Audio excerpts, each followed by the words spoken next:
Assalamualaikum warahmatullahi wabarakatuh. Nama saya Muhammad Ali Fauzul Azim dari kelas 12 IPA. Kali ini saya akan mempresentasikan makalah Al-Quran Hadis yang berjudul Hormat dan Patuh kepada Orang Tua dan Guru. Baiklah, langsung saja kita mulai presentasinya. Menurut bahasa, adab memiliki arti kesopanan, kehalusan dan kebaikan, budi pekerti dan akhlak. M. Sastra Praja menjelaskan bahwa adab yaitu tata cara hidup, penghalusan atau kemuliaan kebudayaan manusia. Sedangkan menurut istilah, adab adalah suatu ibarat tentang pengetahuan yang dapat menjaga diri dari segala sifat yang salah. Pengertian bahwa adab ialah mencerminkan baik buruknya seseorang, mulia atau hinanya seseorang, terhormat atau tercelanya nilai seseorang. Maka jelaslah bahwa seseorang itu bisa mulia dan terhormat di sisi Allah dan manusia apabila ia memiliki adab dan budi pekerti yang baik. Kriteria yang menunjukkan bentuk bakti seorang anak kepada kedua orang tua yaitu ada 5 kriteria. Yang pertama, tidak ada komentar yang tidak mengenakan dikarenakan melihat atau tercium dari kedua orang tua kita sesuatu yang tidak enak. Kemudian yang kedua, tidak menyusahkan kedua orang tua dengan ucapan yang menyakitkan. Yang ketiga, mengucapkan ucapan yang lemah lembut kepada keduanya diiringi dengan sikap sopan santun yang menunjukkan penghormatan kepada keduanya. Kemudian yang ketiga adalah Allah mengatakan jika kedua orang tuamu melakukan sesuatu yang menimbulkan kemarahanmu, maka janganlah engkau menajamkan pandangan kepada keduanya. Kemudian yang keempat adalah berdoa memohon kepada Allah agar Allah menyayangi keduanya sebagai balasan kasih sayang keduanya terhadap kita. Dan yang terakhir adalah bersikap tawadu dan merendahkan diri kepada keduanya dengan menaati keduanya selama tidak memerintahkan kemaksiatan kepada Allah Subhanahu wa taala. Perintah Allah untuk berbuat baik kepada orang tua itu bersifat umum, mencakup hal-hal yang disukai oleh anak ataupun hal-hal yang tidak disukai oleh anak. Bahkan sampai-sampai Al-Quran memberi wasiat kepada para anak agar berbakti kepada kedua orang tuanya meskipun mereka adalah orang-orang yang kafir. Kemudian ada sebuah hadis dari Abdullah ibnu Umar tentang ridho Allah terletak pada ridho orang tua. An Abdullah ibni Umar radhiyallahu anhuma qala Rasulullah sallallahu alaihi wasallam ridhollahi fi ridho walidaini wa sukhtullahi fi sukhti walidaini. Hadis riwayat At-Tirmizi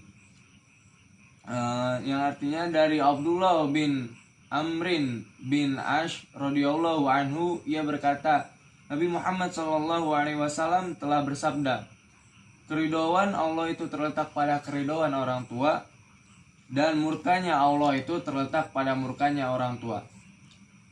Ridhonya orang tua adalah ridhonya Allah. Murkanya orang tua adalah murkanya Allah. Sebagai seorang anak, sebaiknya kita selalu mengharap keridhoan dari keduanya dan memenuhi perintah-perintahnya. Berbakti kepada kedua orang tua seringkali disebutkan dalam Al-Quran, bahkan digandengkan dengan tuntunan menyembah Allah. Hal ini menunjukkan bahwa berbakti kepada kedua orang tua adalah wajib. Anak berkewajiban berbuat baik kepada kedua orang tuanya yang harus ditunaikan semaksimal mungkin. Apabila jika sering menyakitinya dengan cara membantah dan berkata kasar pada mereka, termasuk durhaka kepada mereka, adalah menyakitinya dengan tidak mau memberikan hal yang baik kepada keduanya. Setelah orang muslim mengetahui hak kedua orang tua atas dirinya dan menunaikannya dengan sempurna, karena mereka menaati Allah Ta'ala dan merealisasi wasiatnya, maka juga menjaga etika-etika berikut ini terhadap kedua orang tuanya. Yang pertama adalah taat kepada kedua orang tuanya. Kemudian yang kedua adalah hormat dan menghargai kepada keduanya. Kemudian yang ketiga adalah berbakti kepada keduanya. Yang keempat adalah menyambung hubungan kekerabatan di mana ia tidak mempunyai hubungan kecuali dari jalur kedua orang tuanya.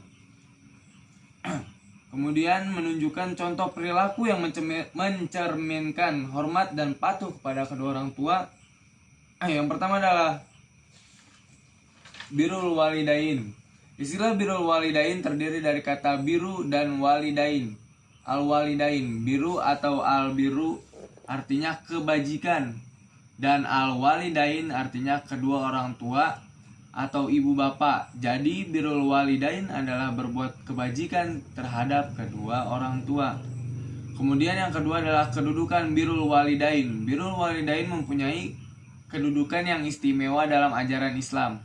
Allah dan Rasul-Nya menempatkan orang tua pada posisi yang sangat istimewa, sehingga berbuat baik kepada keduanya juga menempati posisi yang sangat mulia. Kemudian yang ketiga adalah bentuk-bentuk birrul walidain. Adapun bentuk-bentuk birrul walidain diantaranya taat dan patuh terhadap perintah kedua orang tua, senantiasa berbuat baik kepada mereka, mengikuti keinginan dan saran orang tua dalam berbagai aspek, santun baik dalam tingkah laku maupun bertutur kata. Kemudian yang ketiga adalah mengikuti keinginan dan saran orang tua dalam melakukan hal-hal kebaikan, membantu ibu bapak secara fisik dan material. Kemudian mendoakan ibu bapak semoga diberi oleh Allah kemampuan, rahmat, dan kesejahteraan hidup di dunia maupun di akhirat. Kemudian yang keenam adalah menjaga kehormatan dan nama baik mereka. Yang keempat adalah uqulul walidain. Uqulul walidain artinya mendurhakai kedua orang tua. Durhaka kepada kedua orang tua adalah dosa besar yang dibenci oleh Allah Subhanahu wa taala, sehingga azabnya disegerakan oleh Allah di dunia ini. Hal ini mengingat betapa keistimewaannya kedudukan kedua orang tua. Adapun bentuk pendurhakaan terhadap orang tua bermacam-macam dan bertingkat-tingkat, mulai dari mendurhakai di dalam hati, mengomel, mengatakan ah atau ufin, berkata kasar, menghardik, tidak menghiraukan panggilannya, tidak pamit, dan masih banyak lagi.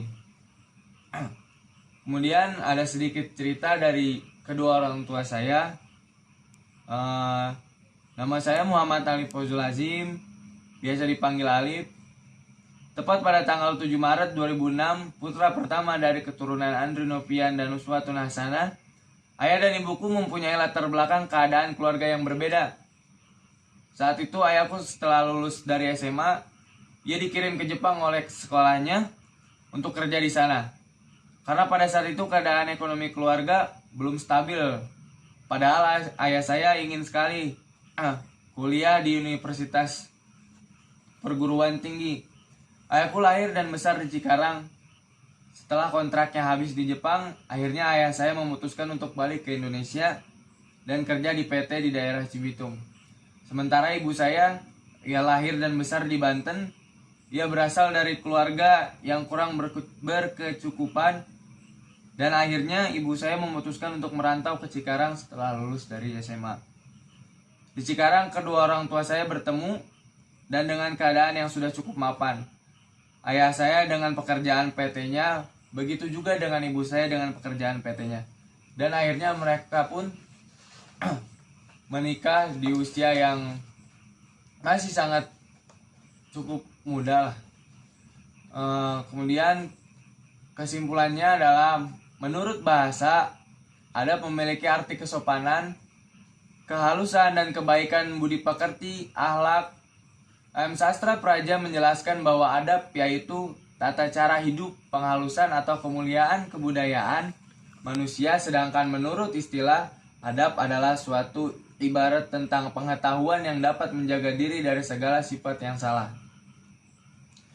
Kemudian berbakti kepada kedua orang tua seringkali disebutkan dalam Al-Quran, bahkan digandengkan dengan ketuntunan hamba menyembah Allah. Hal ini menunjukkan bahwa berbakti kepada kedua orang tua adalah hukumnya wajib. Termasuk durhaka kepada kedua orang tua adalah menyakitinya dengan tidak mau memberikan hal yang baik kepada keduanya sesuai dengan kemampuan. Kemudian bagaimana kita sebagai anak tega memalingkan muka dan berkata kasar kepadanya. Sebagai seorang anak, sebaiknya kita selalu mengharap keridhaan dari Allah Subhanahu wa taala dan mengharap keridhaan dari keduanya dan memenuhi perintah-perintahnya, sepanjang tidak untuk berbuat kemaksiatan. Baiklah, mungkin cukup sekian presentasi dari saya. Kurang lebihnya mohon maaf. Wabillahi taufik wal hidayah. Wassalamualaikum warahmatullahi wabarakatuh.